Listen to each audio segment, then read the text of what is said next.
I'm Julia Coakley, Head of Operations at the MGAA, and on behalf of the Association, I'd like to welcome you to our webinar this afternoon, which is being hosted by Softelligence.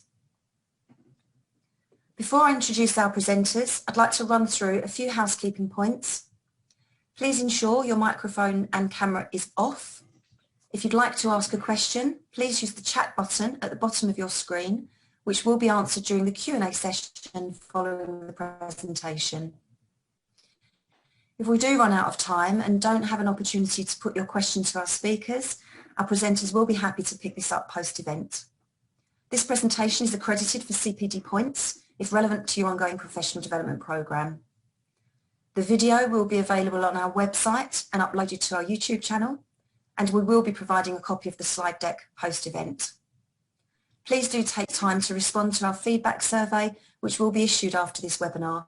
This will enable us to deliver the best quality events to our membership. So today's webinar, Augmenting Underwriting Using Artificial Intelligence, a practical demonstration, is brought to you by Softelligence. And I'd like to introduce you to Adrian CEO, Mark Hollyoak, Head of Technology Strategy, Adam Burr, Director of Strategic Partnerships, and Minech Manole, Consultant. So, Adrian co-founded and launched Softelligence in 2006. Since then, he has been guiding the company towards better results, new markets and geographies, and a constantly growing team of experts every year. His 20 plus years of digital transformation experience have led him to achieve a deep entrepreneurial understanding of multiple industries and sectors, allowing him to drive Softelligence to leverage the power of artificial intelligence and machine learning to accelerate its customers' business and technical growth worldwide. Adam, a subject matter expert on insurance, specialises in helping financial institutions manage disruption through digital transformation. Mark, a seasoned strategist, specialises in digital innovation and the design of new and disruptive solutions for companies acting in insurance and banking. He is passionate about digitally transforming business processes and augmenting human capabilities using the power of technology. And Minchea harnesses his technology expertise and his specialism in automation to develop and implement artificial intelligence and machine learning-based solutions for Softelligence customers. So Adrian, if I might hand over to you.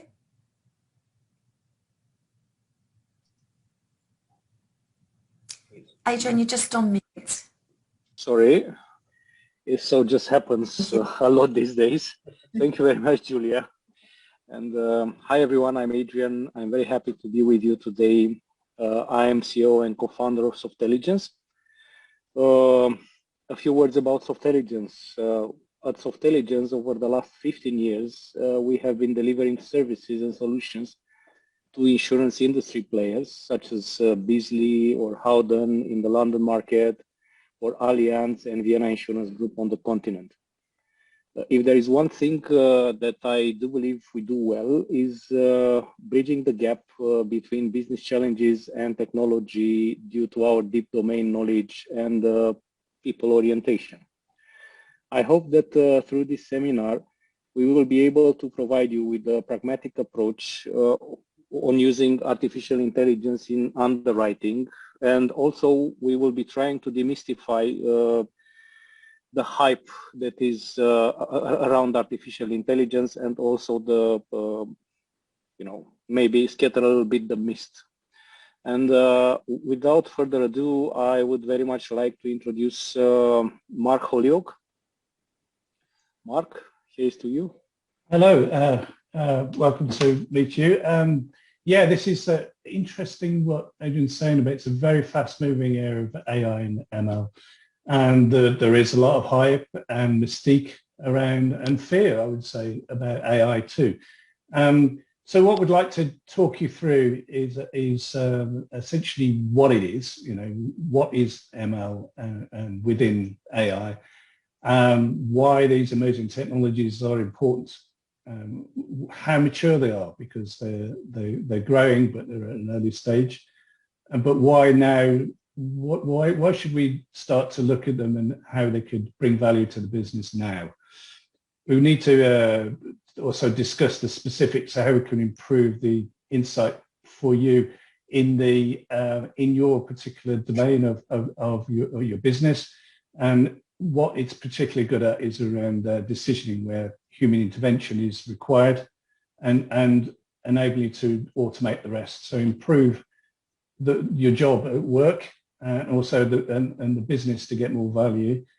We really would like to show you a live demonstration, because a lot of this is again about trying to demystify all the noise surrounding AI and ML, and just show you something practical that we've managed to achieve in very short time.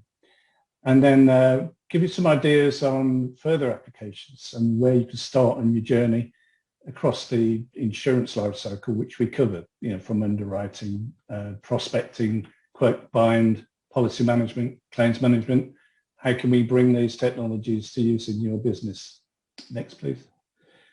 And next thing then. So what is it? What is artificial intelligence? Why all this noise and excitement? And in fact, it's been going up and down since the early 50s, where artificial intelligence, the name was born.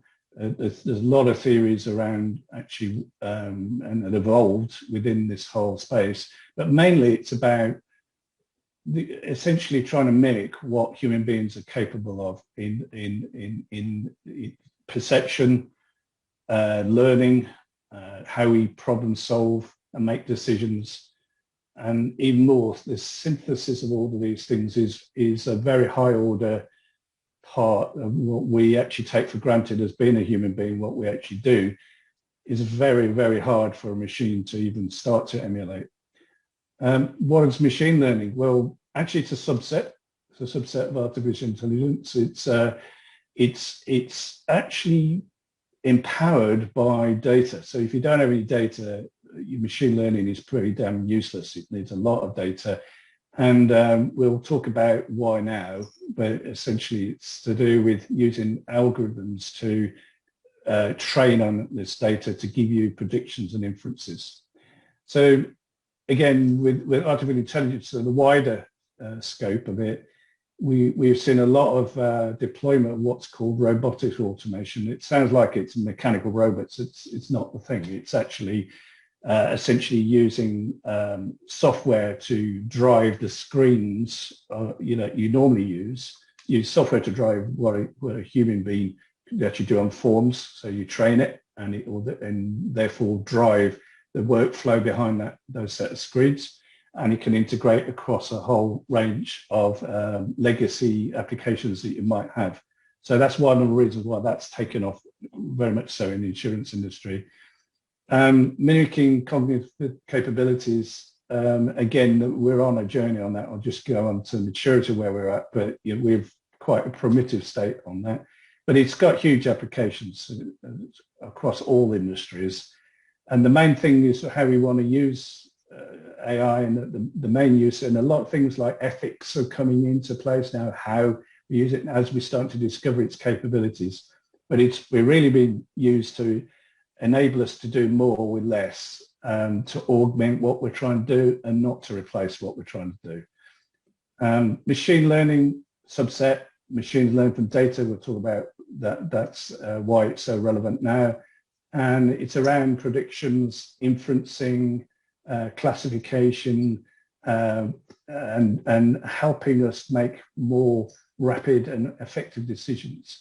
But finally, about enabling us to free us up from the drudgery of the day-to-day activities is more that machine learning is being applied to. And we'll show you this in an example applied to insurance in a bit. Next, please. So yeah, what we mentioned is AI is pretty on it, still on it, even though it's been going 60, 70 years now, it's still very early stage. I mean, a lot of mystique around it, thinking, the cyborgs are coming, and they're going to replace our jobs. But in fact, as you can see on the bottom, that we're at a very early stage of what in capability compared with humans, 2 to 4 to 6 to 8-year-old. There's nothing that approaches on a general on a general basis. So in other words, if you ask AI to do certain things, it can do some things superhumanly well, but very, very narrow what they can do. Such as they could play a game of Go very, very well, so much so it can beat everyone in the world, right? But you ask it to do something like pick up a brick and handle a brick and put it into a wall. You find it very, very difficult to actually do that. Next, please. So yes, the myths, quite a few myths, as we say, mystifying it really. It's always about with technologies. It's just another technology. That's the best way of looking at it, and it's the adoption of that. It's like the adoption of any technologies. There's challenges because really it's about people changing, not the machines changing. It's about how it's the benefits compared with the costs of adopting. So we call that return on investment. You know, it's been difficult to prove in the AI space until quite recently. We'll show you an example where we have proven it. Disruptor, yeah. I mean, technology on its own, you know, bring new technology, sits on the shelf unless it's got a real application that drives value. And really the only way to deliver value is through a business model. You know, that's a business model, meaning that, you know, so in the insurance industry, there's a lot of insurtechs that are starting up now with completely different ways of doing things that we wouldn't have even envisaged, you know, 20 years ago. Such as I built a telematics platform, huge amounts of data, completely gave us the ability to sell insurance by the mile for autos. You know, we couldn't have done that years ago, even process the amount of data, never mind measure all the behavior, driver behavior and the risks in real time. Could not have done that a few years ago. So, but the only way we could do that and deliver that to market and make money out of that is by changing our business model. The artificial intelligence creates benefits. Yes, it does. But as we said, it's a very formative stage of development. The huge potential in the future, mainly because it learns at an exponential rate, whereas humans don't. Next slide, please. And so in summary then, yeah, it's the usual better, cheaper, faster. But, you know, if you wanted to relate it to insurance, so essentially what we're saying, it can transform the insurance experience for customers from a frustrating and bureaucratic, which we've all experienced, you know, in a personal nature when we're buying insurance, to something fast, on demand, more affordable. Tailor-made, cheaper insurance products that attract more customers at fairer prices. And also the amount of data available at the moment is incredible, but you need to be able to process that data and govern it, make it a single source of truth, to be able to use it across your business. But if you can do that, then things like, as I mentioned, pay-as-you-go insurance, premiums automatically adjusting in response to accidents and customer health, personalization of insurance, better be able to understand what customers need in real time, realizing cost savings in automating workflows. That's what's going on at the moment, which I mentioned right at the start about RPA, robotic process automation, and discovering new revenue streams as AI-driven analysis opens up new business and cross-selling opportunities. And finally, without all of this coming to the customer and changing their customer experience, it wouldn't happen. But this is about making it so easy, a frictionless experience is what they call it nowadays. And so what we want to do is to take this sort of very high level view of AI and ML and what it can do for you, and sort of boil this down into, okay, for you in the insurance industry, what does it mean? How can you leverage it? How you can make the first step? So I'd like to hand over to Adam, who can take you through what it means to you. Yeah, good afternoon, everybody. I think I'm just going to just take turn and build on what Mark's just mentioned there. Now, ML is sort of underpinning the insurance market, and it's certainly going to be for the foreseeable future.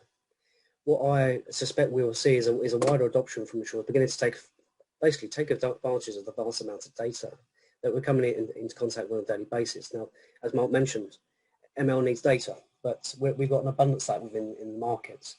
So that's data through placements, claims, Internet of Things, availability of publicly and privately sourced data.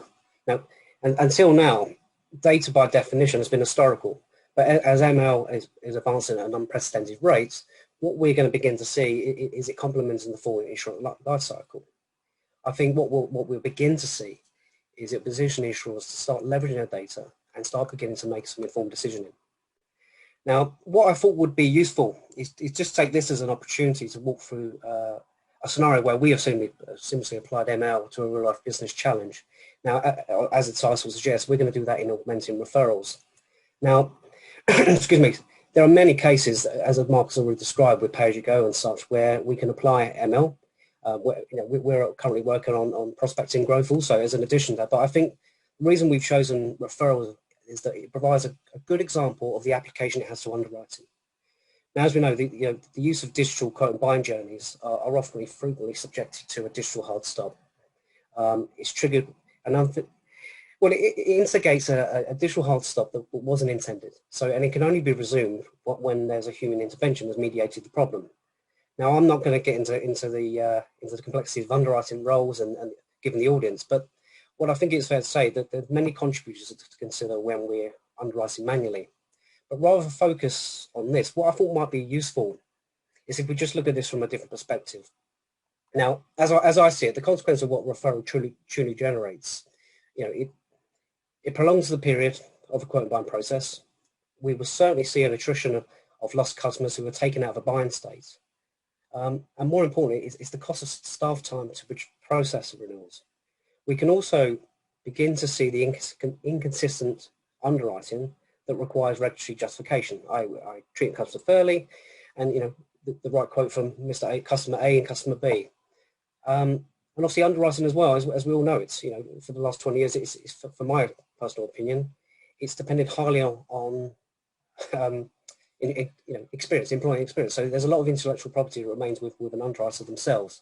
Now, until now, on the referral side, the problem has largely remained unsolved. There's a general consensus that referrals are just part and parcel of BAU.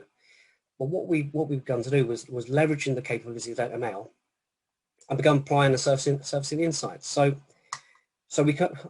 before we could do so, we need to firstly consider the pains and the gains, and more importantly, match off where technology could complement the application of human underwriting. I say human underwriting because it's not a replacement. It's there it's to assist, given it's an augmentation. Now, this is purposely kept high level. I think we have case studies that we've described at a more granular level of the true return of investments and the business case that surround them. But I think in order to maximise the 45 minutes that we've got here, I'm going to keep it quite high level just to maximise the learning opportunity, but also to give Mick a great opportunity just to demonstrate it firsthand. Would you mind just popping to the next slide for me, please? Okay, so goals and features. Look, in order to neutralise the pain, we need to first consider what can be gained from applying ML. Now, through analysis, we're able to determine the similarities in historical underwriting behaviours. And what we found from that drove out inadvertently to 3 imperative benefits. The first one being is referral management. Now, for the first time, we're allowing an insurer to have full visibility on the referral activity within their business. Now, that's across each product line. That's also down to the subsequent behaviour of particular underwriters themselves and how they apply themselves to a specific referral. We're also able to increase the underwriting investigation times up with either a predicted ML adjustment or an adjustment band, which will support the underwriting and speed up the investigation time. Now, that's with a guide on previous referral activity for the very same condition. And finally, we're also able to predict a step further by augmenting the referral decision in its entirety and embedding it seamlessly in a quote and bind journey, which will then it will resolve the referral query without any human intervention. So it's if the referral never happened, but it's all behind the scenes and can be embedded into the chosen quote and bind process. Now, all of these actions are continued being surfaced and predictions only become stronger with every transaction. I allude back to the same point Mark mentioned, is that ML feeds off data the more it learns, and it obviously learns at an unprecedented rate. So the more data the solution can learn from, the more accuracy it becomes. So the goals and features is where I personally have seen considerable business benefit when we see the harmonization between people and technology. Now, the key word is harmonization, because it's the objective is not to replace, it's to redeploy. It's about moving people into client-facing activities and not replace. But the point I wanted to make reference on this particular slide is that if we consider what the business benefit that can be led from this, so if we take something out of the process, we're looking at growth. We're increasing profit margins from a bottom line, but also more time to look at client-facing activity and growth initiatives, apportioning the right premium to the right level of risk. We're looking at customer experience, so completing the journey while the client is in a buying behavior. Productivity is a given, because you're pulling people away from non-essential tasks into the realms of full underwriting. And it's the adaptability, dare I say, to economic conditions as well. So what we're able to do is focus on what we're good at underwriting, complementing the right underwriting to the right level of risk. What I thought would be useful, if you wouldn't mind just popping on to the next slide, please. Now, this is the 80-20 rule. What I've tried to just to give a description here is to highlight the as is and the to be. Now, as we know, the diagram on the left-hand side is the function where a referral kicks in. You come up to point of calculation, system says no, you go on to referral, and that's when it mediates off to a manual requirement. What we're suggesting here, depending upon the level of adoption, it can slot in quite seamlessly and it becomes part of the process. End user wouldn't really to see any disruption from that whatsoever. Now, I mean, last July, Allianz went on record last year. They published an article in the Insurance Time where they said the average time it took them to clear referrals was taken up to half of a day. Now, we've seen since validating our proposition in the market, this problem is quite widespread, and some are taking days if we look at the spillover of consumption into the next working day. So, yeah, we're confident, we've seen it, we validated it, so we know it's a burning issue within the marketplace, and a challenge that certainly needed a solution. Next slide, please. So, as I mentioned, as we start, one of the reasons for showing a live demonstration is we can put proof to the pudding. I think we can talk about it, we can read about it, but by seeing it will help dramatically. It also then demonstrates how seamlessly ML can be applied to real-world underwriting practices. Now, in a moment, as I say, Mickner's going to run through the solution analysis, and we're going to push 2 points of demonstration. I think the first point, as the diagram on screen shows, is we're going to show the insights and the dashboards. And equally, we're then going to see it from an underwriter's perspective. So what you see from a user experience from a day-to-day. We've purposely chosen to use a complex commercial combined product because, again, given the audience with the MGA, we've got a particular product that we're demonstrating on top of that has a panel capacity behind it. So if we consider that's 4 separate delegated authority schemes, that's 4 sets of rates, that's 4 sets of referral triggers that sit behind the scenes. So I think in terms of demonstration, I think it gives a nice flavour. Mick, are you okay just to if I hand it over to yourself, mate, and you can just sure do the demonstration? Of course, Adam. Thank you very much. Great. So, as Adam said, we are going to run through a Power BI dashboard first. Yep. We are going to see some insights, and then we are going through an underwriter user journey, I would say. So I'll just jump in very quickly, Mick. So, as I said previously, we're referencing this because for the first time, what you're seeing on screen is the ability to have full visibility across each of our product lines on the referral activity, both in time, pricing, behaviour, and occurrence. I wanted to, me personally, I wanted to see the referrals that I'd won, but more importantly, have visibility on the ones that I didn't.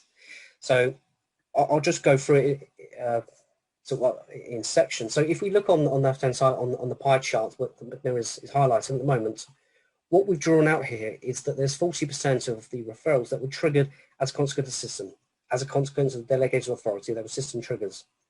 Now, as soon as we click on that, as you can see down the bottom bar, the volume and the reasons for the referral triggers. Now, this is the point I wanted to make about the NTUs in the top right, is we can begin to see what we're not winning as an organization. So when we talk about augmenting referrals, the solution isn't just about augmenting it, a lift and shift. More often than not, the first phase could be binder management, having visibility of the activity to improve rates, to improve behavior towards certain risks, or even realign it to actuarial pricing. So I only wanted to labour that point. I think the point, if you click on the 60%, now this is the manual override. This is whereby a broker or a client would purposely just instigate a referral, even though the system hadn't generated. The reason I wanted to just to make reference to that for this point is that once we've done this, we saw the majority of this, 292 referrals, were actually premium related. So that kind of having that visibility actually drew out that the premiums, that the rates are wrong, because there's too many referrals, 292 being occurred. And again, if we look at the NTU reasons, we can see that the premium was not competitive against that referral, because it took it from because we're measuring the A to B journey, we're able to intervene and see why a referral wasn't being picked up. Equally, if you wouldn't mind just re-highlighting, just because this is dynamic, but I thought it'd be prudent just to mention that we ourselves have selected a number of KPIs. These are key performance indicators that I wanted to see when we was being able to demonstrate them. So, for example, what I'm able to see is there was 28,341 minutes from the point referral was instigated before it was closed. So that was the nature of the problem. So that's effectively 28,000, just call it round numbers, 28,000 worth of minutes that were spent where a client wasn't left within a decision. Equally, we can see the average time of referrals. How long did it actually take a referral to clear? On this particular example, we're seeing it's 32 minutes. Now, in hindsight, when we saw this, that actually looked quite good. 32 minutes to clear a referral, you could beg. But when we look at some of the details in a moment, you'll see the reason that they perhaps shouldn't have been a referral in the first place. That's where I come back to the same point about binder management. Mick, if you wouldn't mind just going to the next tab for me, sir. So this, for me, was quite empowering. Now, I'll go through and describe these, but it was, for the first time, I was able to see the gross written premium per underwriter, per referral, and also their behavior to it as well, with the cluster and the pricing. Now, I'll go through this in motion. In the top right-hand side, this is anonymized data, but we got underwriter 41, 38, 5, and 6. So that was the number of referrals that underwriter has actually looked at. And if we then click on the bottom right, so if we were to look at premium, just for example there, Mikna, what I could see is the volume of referrals a particular underwriter has had. Now, if I was to click on just underwriter 41, given he's done the largest, as you can see, I'm now seeing a behavior of the time that it takes a referral to be looked at, the level of deviation, and obviously the clustering on the bottom left-hand corner shows the level of premium to the uplift of time. So this is the measure I was looking at. That I'm looking at underwriter 41 has actually looked at referrals in the region of 2.2 million in gross written premium. Equally, I can see the top five. We've only selected top five because we've got a very short space of time to do a demonstration here. But I just thought it was quite empowering for ourselves just to see the behaviour between different people, between junior to senior, and how evasive and more, and their application to the level of risk transfer. Nico, if you wouldn't mind just jumping into the next one for me. So we've spoken about ML, obviously being a buzzword, and truly, what does it mean? Adrian's going to jump in a moment, given his data science background, so can describe this better than I. But what I just wanted to just tee that up is that what we're able to see here is starting to see the level of deviation to when a rate is referred. So Adrian, look, rather than me going my way through it, would you mind just giving a bit of an explanation on this? Sure, Adam, thanks. So basically, this is the machine learning magic in action. So what we did is actually we fed into the a set of algorithms all the information that we had about the quotes, all the information that we had about the risk identification questions, all the answers, all the premium information, and so on. And while processing that,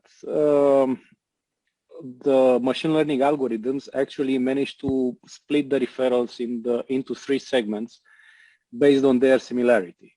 So I will not, impress on you the way the similarity is calculated.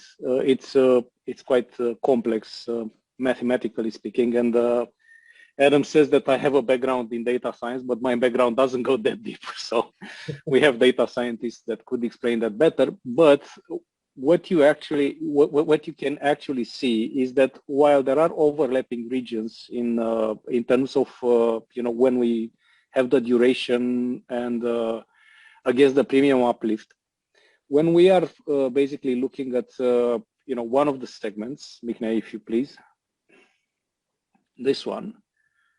Okay, give it a bit, right? So we see that this is actually not as homogeneous as it was shown on the initial chart. So basically, we have a lot of dots that are clustered together.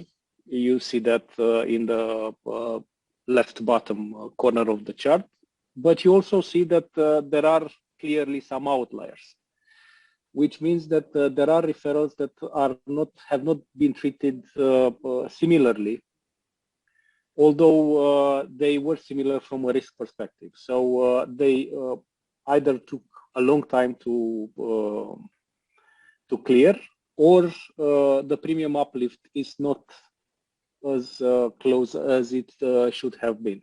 And now, if you can, just drill through that. As an underwriter, I can actually go in there and try to investigate what were the differences. So basically, we have 39 differences between the current referral, which is the first one, and actually the top closest 5 referrals. And you will see in there, without any highlighting, the things that are actually similar. And you see highlighted the needs identification questions that have been answered differently.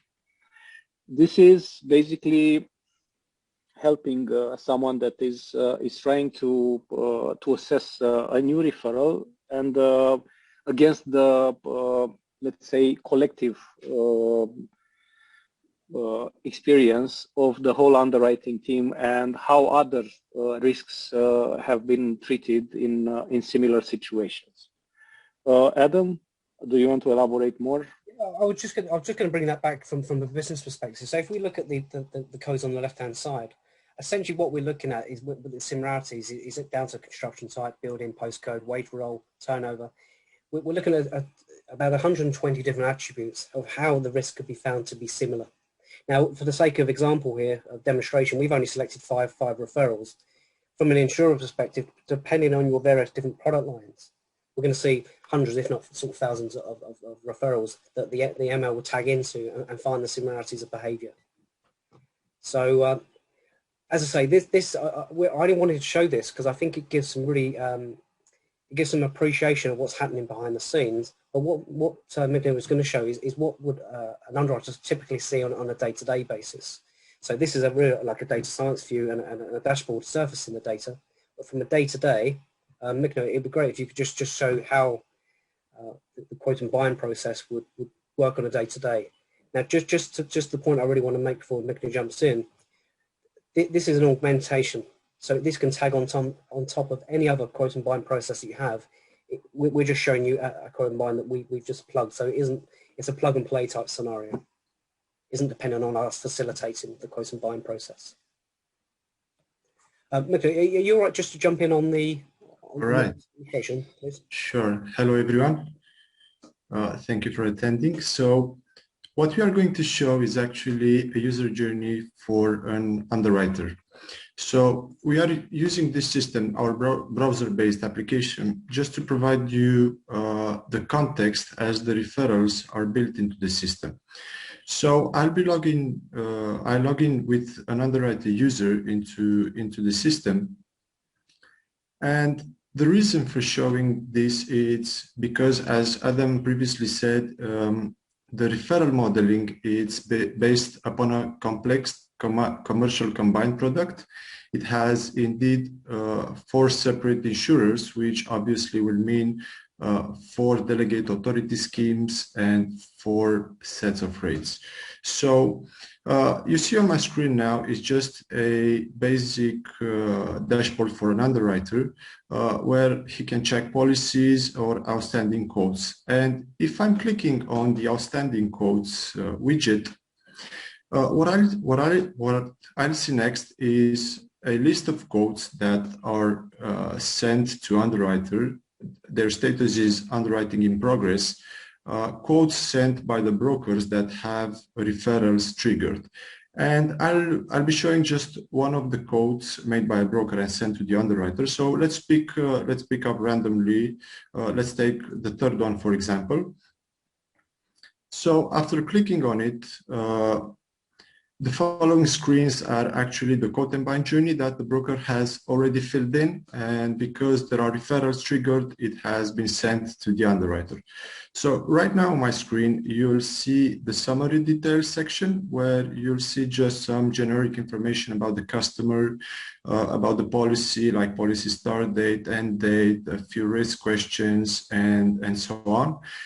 The second tab here, which is called Premises Fact Find, is actually the material damage section where premises are listed. And if I'm clicking on this premises, we'll see the location, address, and if I scroll down a bit, some other risk questions like is this premises occupied? Is this premises of a standard construction? Is the roof of a standard construction? And so on. If I go back, the third tab and the third section is actually the liability section. This section represents, it's actually composed by some other risk questions like money on the premises during business hours and so on. So I know, Adam, this is one of your favorite sections. Before we jump into the ML and where actually the ML and AI are doing all the job. Exactly. I mean, the reason for this part really is just to give you a flavour how it embeds into a quote and bind process. Now, the ML and the AI is really sitting behind the scenes and really comes into action upon a calculation. Now, whether you're looking at different varieties of insurer platforms, I'm labouring the point really is that this augment sits on top of the solution. So much of it, the journey will be dictated by by your particular quote and bind platform. All right, so I'll jump into the quote summary screen because that's where the juicy part is for the underwriter. So the quote summary screen is, if I scroll down, we will see that within this quote and bind journey, for this quote, we have a few referrals triggered. Like the first one is unoccupied property referral. The second one is type of care provided at location, because we are talking about a care home product, a care home policy.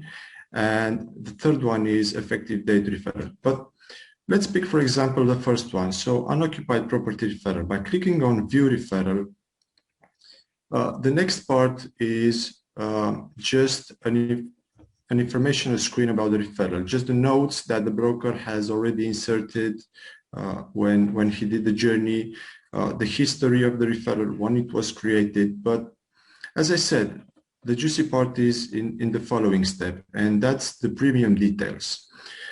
And why I'm saying this is because once an underwriter wants to adjust the premium for this referral and for this quote, we are bringing here similar quotes with similar referrals.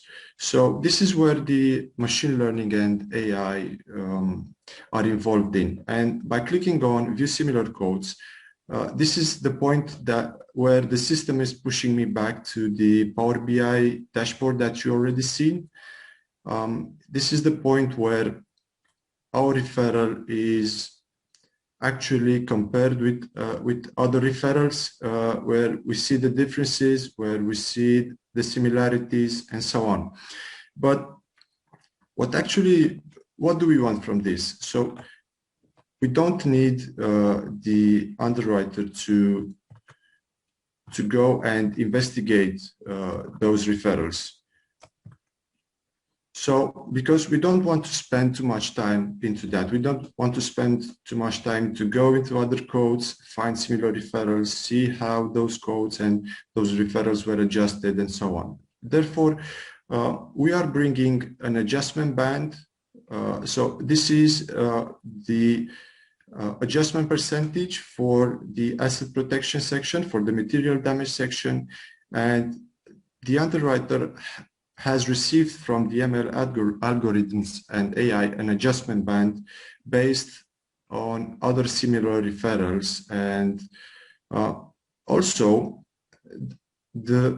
another interesting part is the fact that we are also bringing the most similar referral, the adjustment for the most similar referral, which, as you can see in my screen, is 1%, and the adjustment band is between 0.2 and 2%. So, because the accuracy of the model is more than 95%, and in the event that we will have a high volume and low value referrals, the recommended adjustment can be used to automatically fill in the adjustment percentage, and this is how we could also augment referrals entirely.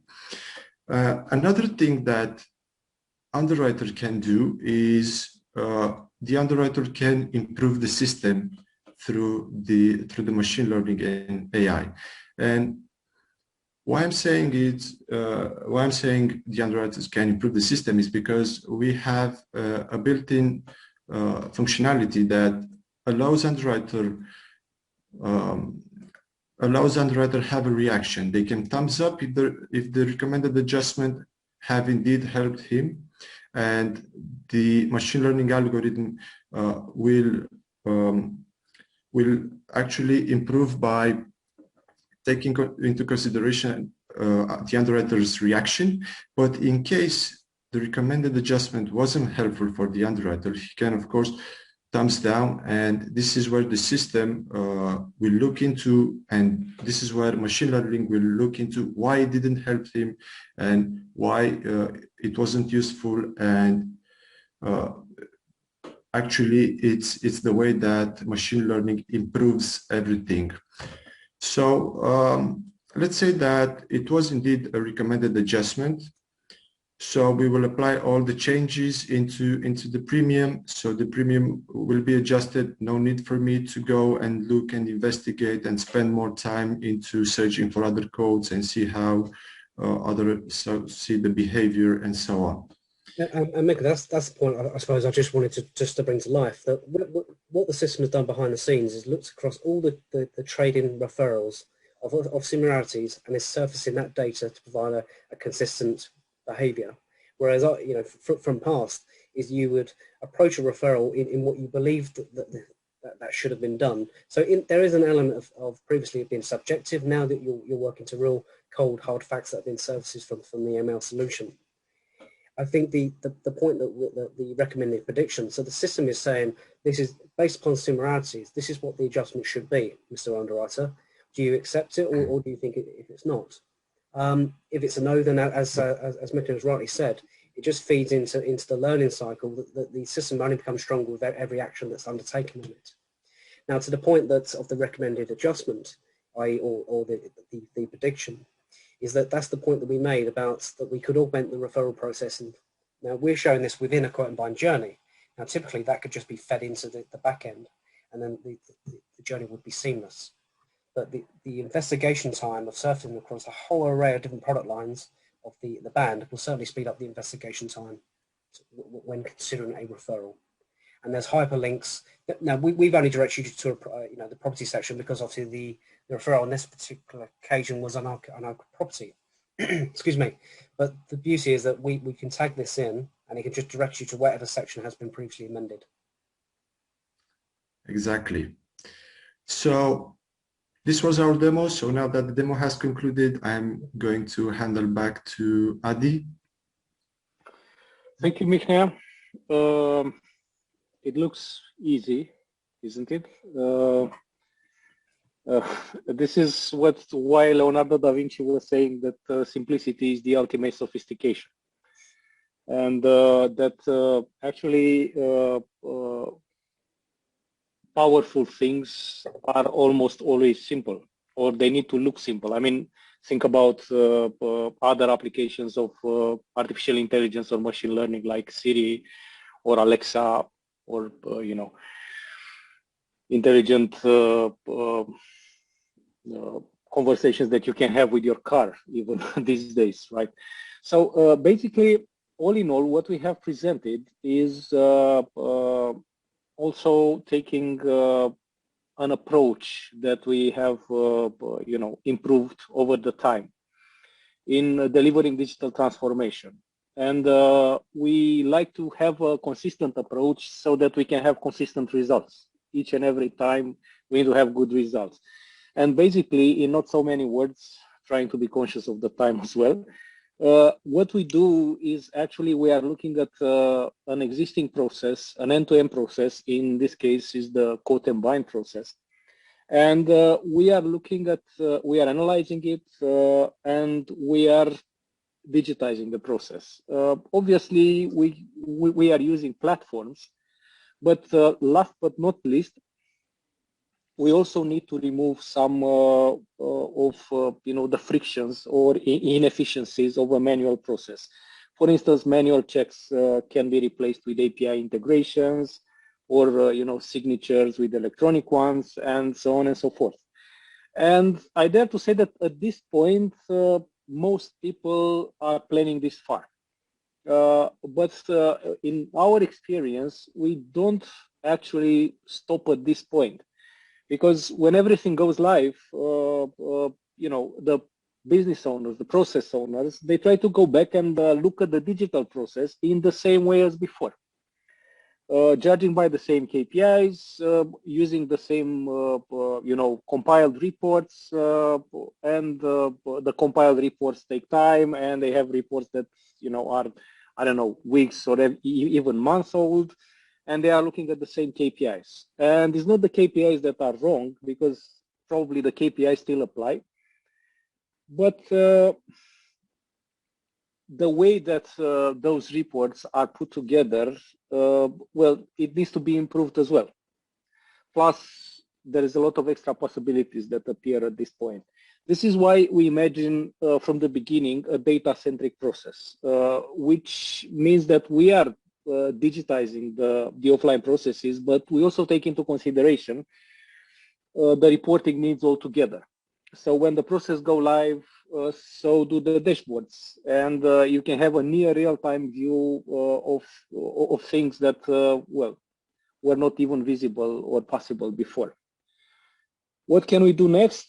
Well, we can try and have the digital process improve itself based on the data it generates and the actions that people are taking into you know, their day-to-day business. This is actually what we understand by machine learning. We are compiling all the data. We are trying to look at you know, ways of further improving the process and actually, you know, helping people become more productive. Can you go to the next slide, please?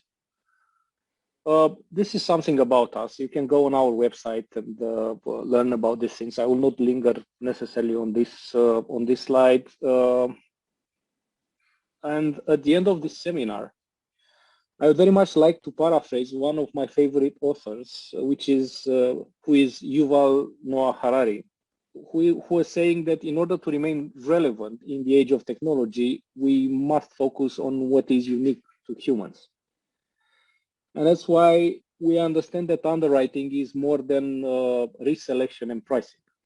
It is precisely a set of human abilities like qualitative judgment, portfolio management, an intuitive understanding of market conditions that are unique and precious, and that ultimately cannot be replaced by algorithms at this point.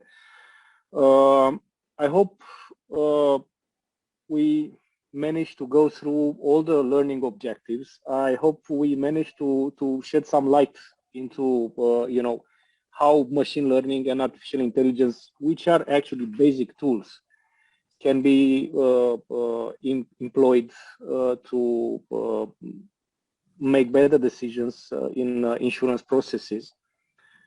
And at this point, I think we are at the Q&A section. And yes, if you want to discuss further, Adam is your main point of contact. Thank you very much, everyone, for attending this. Thank you, Adrian. So thank you to yourself, to all of your team at Softelligence.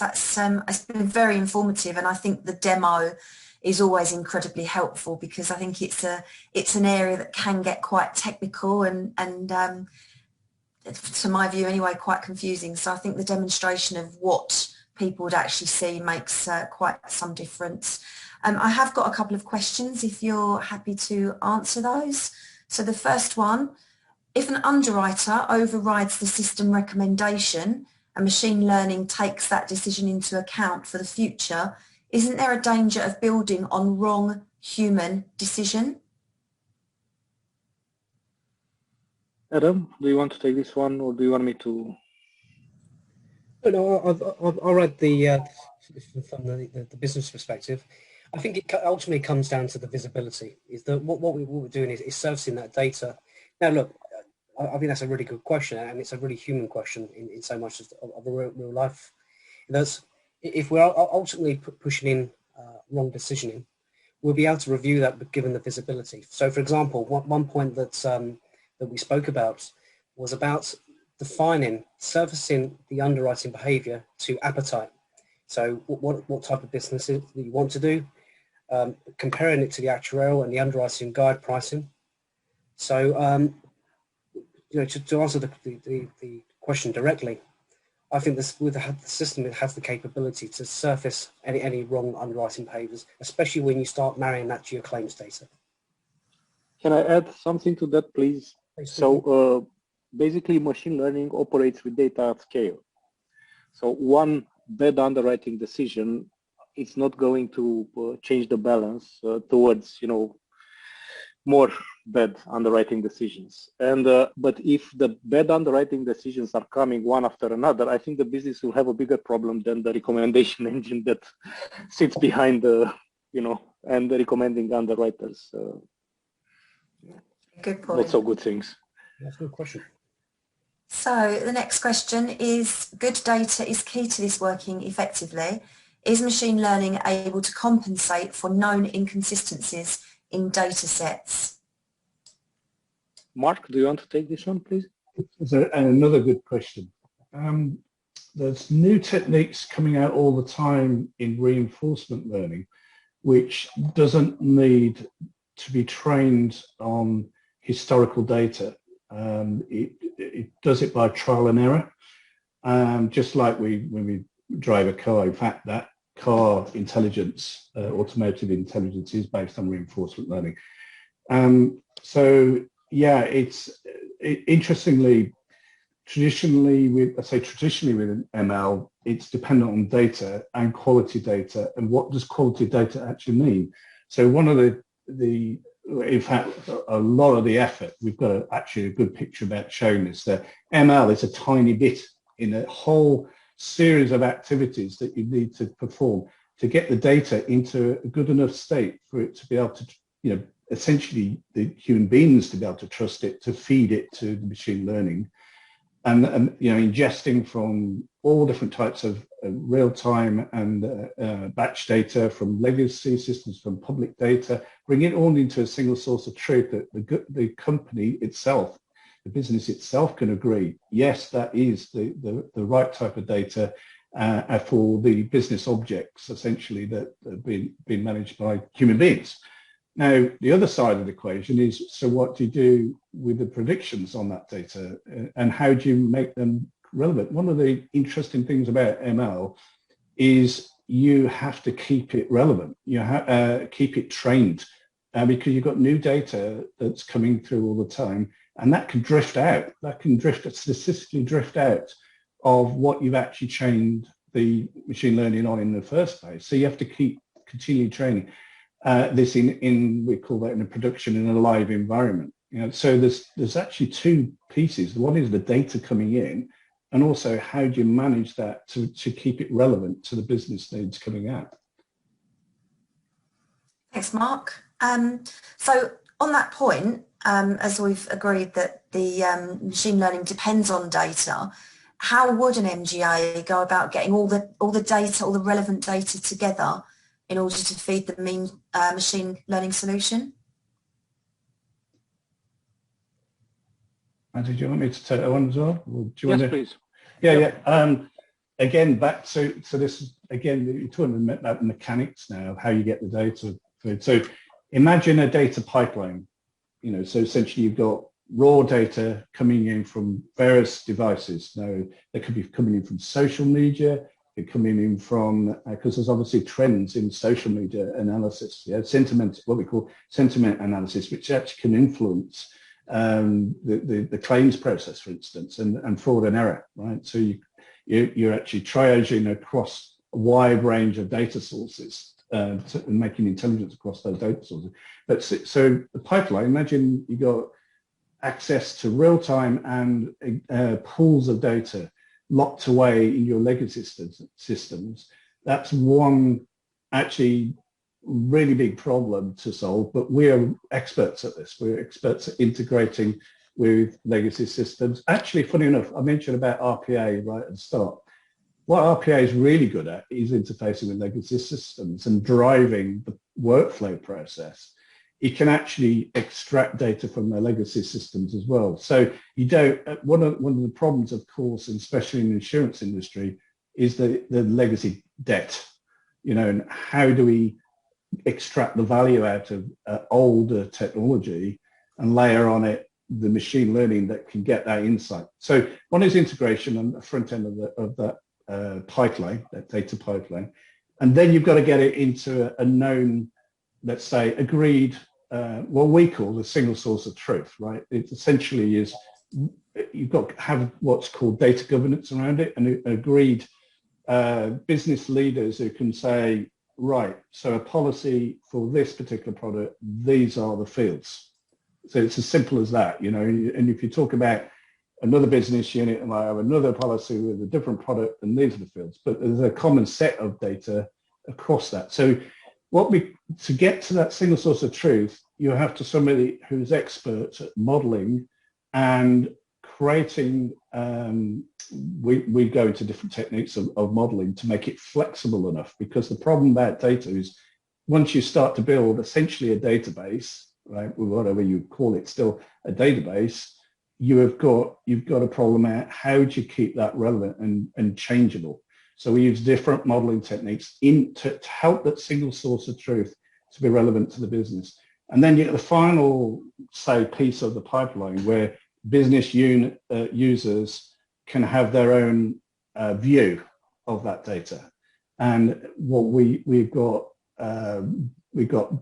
business intelligence applications that we develop to extract the meaning from that single source of truth of all those business objects, right? So imagine a pipeline, that's what you basically got to build, but you've got to put governance around it for it to actually work. Thanks, Mark. I'm very conscious of time, so I do have another question, but I'll, for the person that submitted that, I'll put that to Softelligence post-event. So again, thank you, Softelligence, for joining today and providing us with what is quite a busy schedule for a market briefing, but very, very informative. And as I say, the demo proved to be very valuable. So thanks all to our participants. As I said at the top of the meeting, please complete the feedback link. Once this is sent out to you, your feedback is hugely valuable to us. And I wish you all a very good afternoon. Thank you very much. Thank you.